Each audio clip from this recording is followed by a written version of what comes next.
Hello everyone, it's Shannon here. Thank you so much for joining me today. There are a bunch of different ways to add color to your florals without having to color them.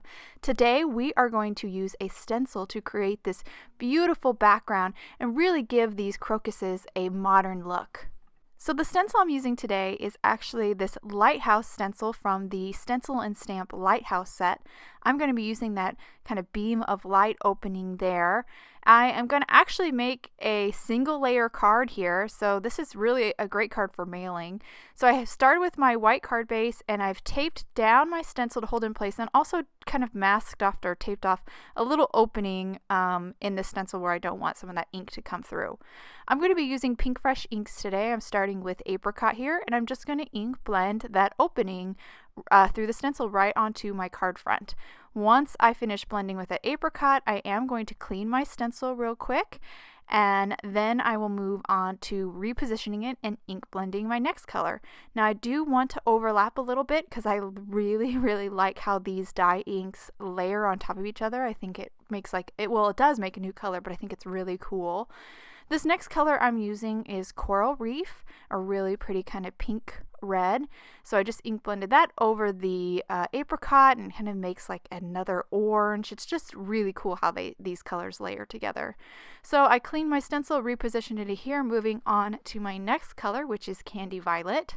And you can really see here how that purple over the Coral Reef really does create kind of a little new section of color there where they overlap.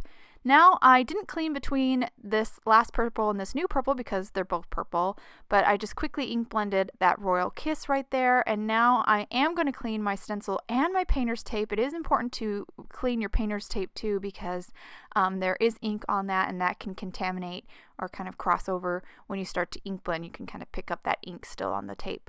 So I am ink blending this Storm color here, and now I'm going back through my 5 colors. So I'm back with that apricot.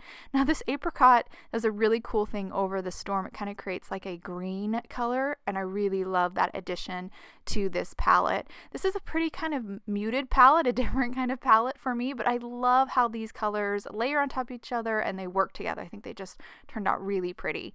So I'm just continuing here, kind of flipping or rotating my stencil around and ink blending all the way to the very end of my card front here. So we're just finished with that Candy Violet, and now we're going to do a little bit of that Regal Kiss.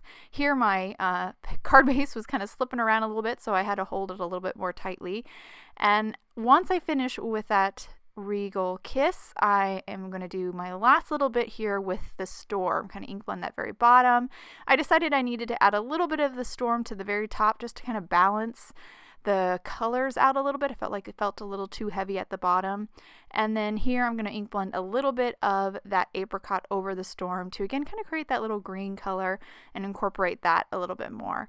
And here's my finished ink blended background. Really pretty. Love those colors together and how the layering of the ink works.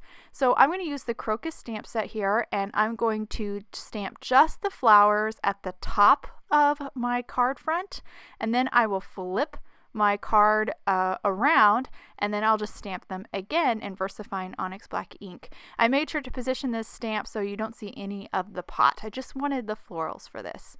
Now for my sentiment, I'm going to use the Herb Silhouettes stamp set. Just grabbed a sentiment from that set. Also going to ink that up in VersaFine Onyx Black ink and then just stamp it in the center of my card. And that actually completes this pretty simple but really beautiful card. And I'll hold up to the camera so hopefully you can get a good look at how those ink colors layer and kind of create new shades. I really love this kind of technique. You can do this with lots of different kind of stencils, and I just think it is just a really cool kind of modern background for florals. I hope you guys enjoyed today's card and video. If you have any questions about the products I use, please check out the links below in the description. And if you like this video, I'd so appreciate it if you consider subscribing to my channel and leaving me a thumbs up. Thank you so much for watching, and I hope you have a wonderful day.